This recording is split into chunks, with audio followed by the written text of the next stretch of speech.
those creek ditches can really, really fire off. And a lot of times it happens out in that kind of mid-range depth. It's not, there may be some bites up really, really shallow, but to me, it seems like it kind of happens in that mid-depth range, that 6 to 12 foot is where those fish will really pile up. And I've just had days when you couldn't catch them all. I truly have.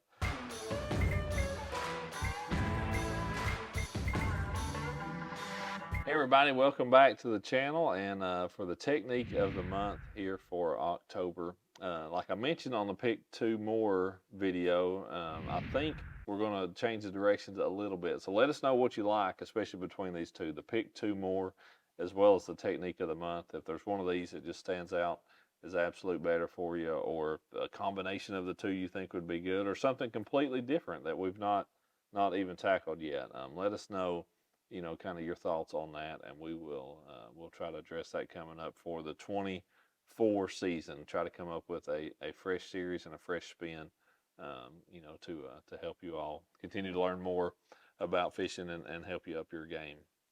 The two baits that I picked this month, one the Rapala Skitter Walk, a walking bait, and the other one a DT10, kind of a medium running crankbait. Those are just the specific ones that I personally picked out.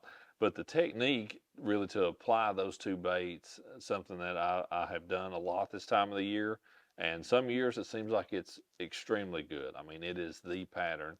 And some years it's like, man, it kind of never really materializes. And that's, to be honest, that's fall fishing. It seems like some years, one pattern will just really dominate in the fall. And the next year, man, that pattern really never comes to be. It's funny how that is, and it seems like that's more so with fall fishing than it is springtime. Springtime you can kind of follow the playbook, man. You go from A, B, C, D on down the line, and it generally follows that. But every fall seems like you don't know what you're going to get, kind of like a old Forrest Gump in a box of chocolates. So. But for this particular technique, this is one that I have done in East Tennessee a lot this time of the year. I know it works down in Texas on a place like a Sam Rayburn or Toledo Bend. Works in a lot of different parts of the country. Throughout this time of the year in the fall, when you're really starting to have that transition, when fish are, seem to be kind of migrating in or out of those creeks and stuff. And that's really following the creek channel. That's what this technique of the month is fishing those creek channels. I know we've done some before about fishing ditches in the wintertime, and this is similar to that, but just on the shallower end of that scale. The stuff that I'm talking about fishing is out to about where that DT10 will run.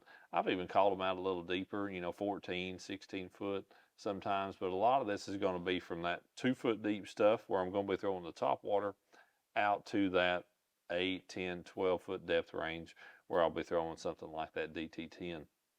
And it's, I think some of it has to do with water level fluctuations. And as odd as this may sound, some of the best times personally I've ever had this on our lakes around here are when our lakes are falling, start falling in the fall, usually early September. And then maybe we get a big rain system. A hurricane comes in off the coast or something, and the water levels will come back up a few feet, which is kind of an odd deal for us in the fall. But maybe we get a bunch of rain that dumps in and those water levels jump back up, a couple feet or 3 or 4 feet. I've seen it happen sometimes.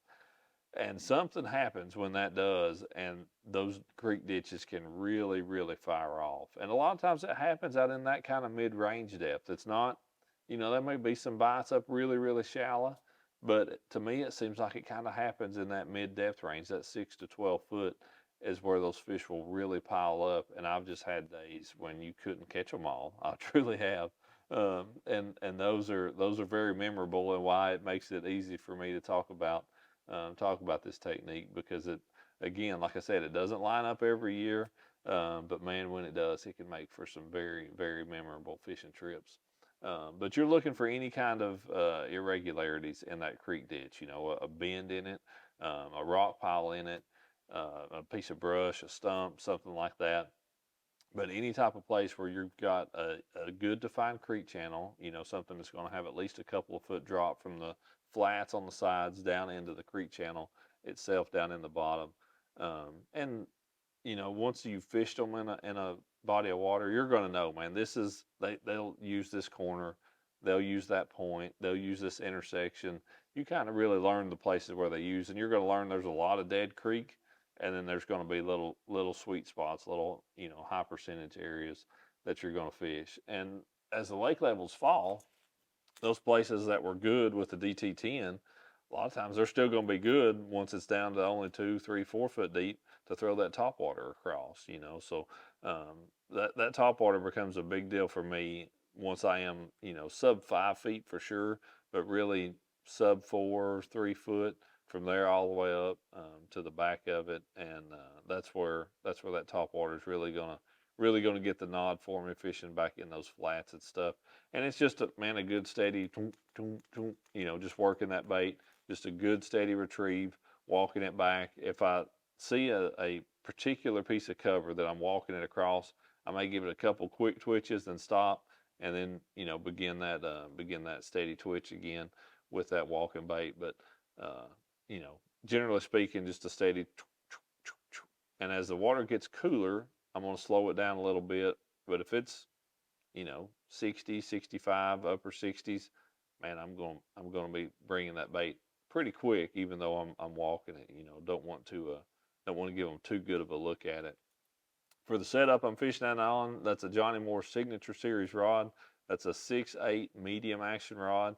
I like that one for it. The 6/6 Carbon Light medium is a really good rod for walking baits as well. Kind of fish them both interchangeable, honestly.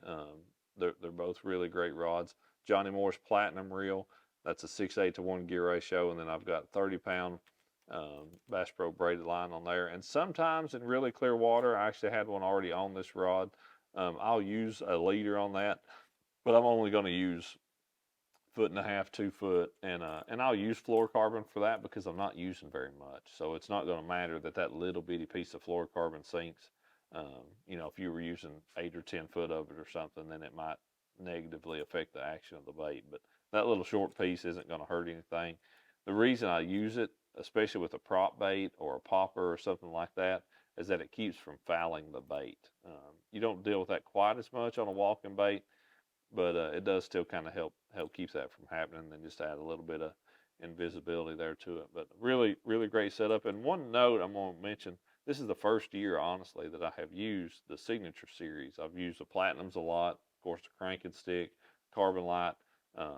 Man, I have been really impressed with a few models in the Signature Series, the 6/8 medium being one of them.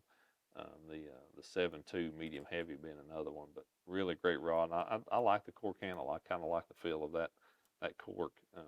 You know, kind of what I grew up fishing with. But just a little shout out there on that rod. But then for the cranking setup, Bass Pro Cranking Stick 7/6 medium heavy. Again, that DT10. Just going to use whatever shad colors or chartreuse that I need to match the color of the water. You know, I think a big thing this time of the year is using something that is pretty natural. Those fish have been fished for hard all year. They're really keyed in on exactly the bait they're using.